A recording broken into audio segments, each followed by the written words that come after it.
So sa mga gusto magpagawa ng bahay, tignan nyo itong footing namin, oh, na ginawa. Ganda. Malinis. Yan ang footing. Yan ang footing. Saka diretso. Diretso yan, oh. Nasa gitna talaga. Sinukat. Kaya hindi tabingi. Walang magiging tabingi dyan. So sa mga gustong magpagawa ng kanilang bahay, kontakin nyo lang kami.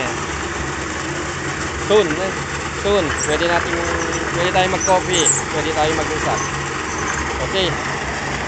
Ang ganda ng ano, ganda ng pagkahalo ng ano, semento, graba at saka buhangin. Kita nyo naman. Bata lang yan.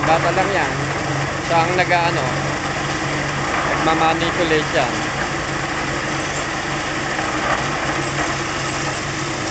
Ganda ng mixture, oh. Ganda ng mixture. The best. Okay.